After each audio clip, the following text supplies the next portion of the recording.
elektabilitas Anies juga meningkat dari 10,1% pada Maret 2020 menjadi 13,4% pada Desember 2021. Perkiraan elektabilitas itu diambil dalam pertanyaan simulasi semi terbuka terhadap 15 calon. 3 nama capres potensial itu tak banyak berubah dari berbagai lembaga survei. 3 nama itu adalah Prabowo Subianto, Ganjar Pranowo, dan Anies Baswedan yang selalu muncul dalam 3 besar versi lembaga survei. Lanjutkan adalah elektabilitas Anies yang naik signifikan selama tahun 2022. Pada Januari perolehan elektabilitasnya 14,2%, Juni 12,6%, lalu naik 4% di bulan Oktober menjadi 16,5%. Tentu kenaikan ini ada faktor penyebabnya. Anies Baswedan memang kita bisa melihat pergerakan taktik politik.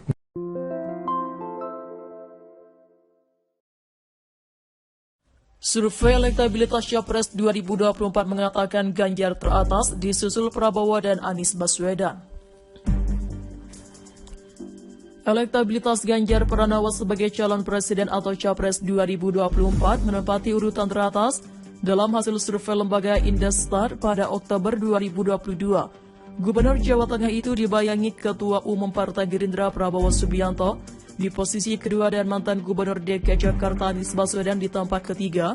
Direktur Eksekutif Indestar Riko Laverdi menyampaikan pihaknya melakukan sejumlah simulasi terhadap beberapa nama tokoh nasional yang berpotensi menjadi Capres 2024, salah satunya simulasi 10 nama calon. Jika dikerucutkan menjadi 10 nama, Ganjar 28,1%, kemudian ada Prabowo di nomor 2, 22,1% dan Anies 17,3%, kata Rikola dalam paparan hasil surveinya Minggu 6 November 2022. Di peringkat keempat ditempati Gubernur Jawa Barat Ridwan Kamil dengan elektabilitas 8,7%, disusul Menteri Pariwisata dan Ekonomi Kreatif Menparekraf Sandiaga Uno sebesar 4,8% dan Ketua Umum Partai Demokrat Agus Harimurti Yudhoyono atau AHY sebesar 2,9%. Sementara di peringkat ketujuh ada nama Ketua DPR Puan Maharani dengan elektabilitas sebesar 2,6%, lalu Ketua Umum PKB Abdul Muhaimin Iskandar sebesar 1,6%, Erick Thohir sebesar 1,1%, dan Ketua Umum Partai Golkar Airlangga Hartarto sebesar 0,3%. Rikola menyampaikan pihaknya juga turut melakukan simulasi 3 nama tokoh menempati 3 peringkat teratas, yakni Ganjar Pranowo, Prabowo Subianto, dan Anies Baswedan. Kita kerucutkan lagi menjadi 3 nama, Ganjar di 35,5%, kemudian ada Prabowo di 28,2% dan Anies di 24,7%. Dengan angka ini kita menduga tidak ada yang sampai 50%, jadi kemungkinan kalau Pilpres dilakukan hari ini itu akan ada 2 putaran. Katanya, untuk diketahui survei itu dilakukan pada 10-18 Oktober 2022 dengan wawancara tatap muka, sampel sebanyak 1.200 responden yang telah ditentukan dengan metode multi-stage random sampling, adapun margin of error yang ditetapkan sebesar kurang lebih 2,8%. Elektabilitas Ganjar Pranowo sebagai calon presiden atau Capres 2024 menempati urutan teratas dalam hasil survei lembaga Indestar pada Oktober 2022.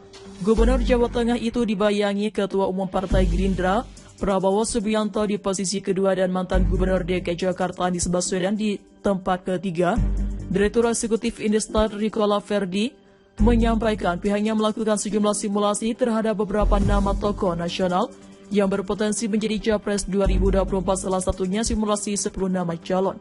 Jika dikerucutkan menjadi 10 nama, Ganjar 28,1%, kemudian ada Prabowo di nomor 2, 22,1% dan Anies 17,3%, kata Rikola dalam paparan hasil surveinya Minggu 6 November 2022. Di peringkat keempat, ditempati Gubernur Jawa Barat Ridwan Kamil dengan elektabilitas 8,7%, disusul Menteri Pariwisata dan Ekonomi Kreatif Menparekraf Sandiaga Uno sebesar 4,8%, dan Ketua Umum Partai Demokrat Agus Harimurti Yudhoyono atau AHY sebesar 2,9%. Sementara di peringkat ketujuh ada nama Ketua DPR Puan Maharani dengan elektabilitas sebesar 2,6%, lalu Ketua Umum PKB Abdul Muhaimin Iskandar sebesar 1,6%, Erick Thohir sebesar 1,1% dan Ketua Umum Partai Golkar Airlangga Hartarto 0,3%. Rikola menyampaikan pihaknya juga turut melakukan simulasi 3 nama, Tiga nama tokoh menempati tiga peringkat teratas, yakni Ganjar Pranowo, Prabowo Subianto, dan Anies Baswedan.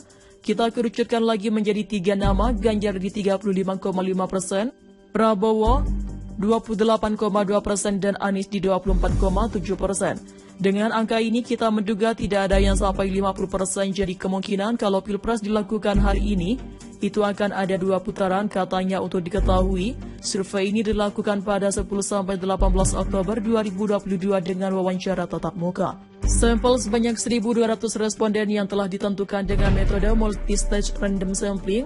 Adapun margin of error yang ditetapkan sebesar kurang lebih 2,8%. Elektabilitas Ganjar Pranowo sebagai calon presiden atau Capres 2024 menempati urutan teratas dalam hasil survei lembaga Indestat pada Oktober 2022. Gubernur Jawa Tengah Ganjar Pranowo dibayangi Ketua Umum Partai Gerindra Prabowo Subianto di posisi kedua dan mantan Gubernur DKI Jakarta Anies Baswedan di tempat ketiga.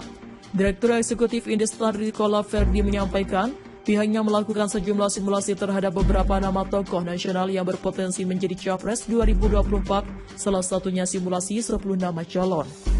Survei elektabilitas Capres 2024 mengatakan Ganjar teratas, disusul Prabowo dan Anies Baswedan.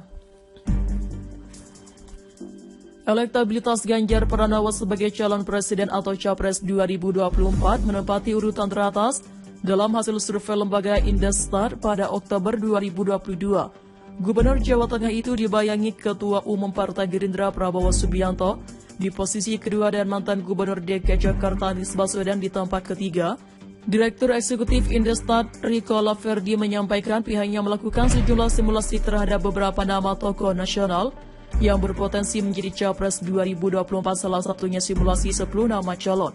Jika dikerucutkan menjadi 10 nama, Ganjar 28,1%, kemudian ada Prabowo di nomor 2, 22,1% dan Anies 17,3%, kata Ricola dalam paparan hasil surveinya Minggu 6 November 2022. Di peringkat keempat ditempati Gubernur Jawa Barat Ridwan Kamil dengan elektabilitas 8,7%, disusul Menteri Pariwisata dan Ekonomi Kreatif Menparekraf Sandiaga Uno sebesar 4,8% dan Ketua Umum Partai Demokrat Agus Harimurti Yudhoyono atau AHY sebesar 2,9%. Sementara di peringkat ketujuh ada nama Ketua DPR Puan Maharani dengan elektabilitas sebesar 2,6%, lalu Ketua Umum PKB Abdul Muhaimin Iskandar sebesar 1,6%, Erick Thohir sebesar 1,1%, dan Ketua Umum Partai Golkar Airlangga Hartarto sebesar 0,3%. Ricola menyampaikan pihaknya juga turut melakukan simulasi 3 nama tokoh menempati 3 peringkat teratas, yakni Ganjar Pranowo, Prabowo Subianto, dan Anies Baswedan. Kita kerucutkan lagi menjadi 3 nama, Ganjar di 35,5%,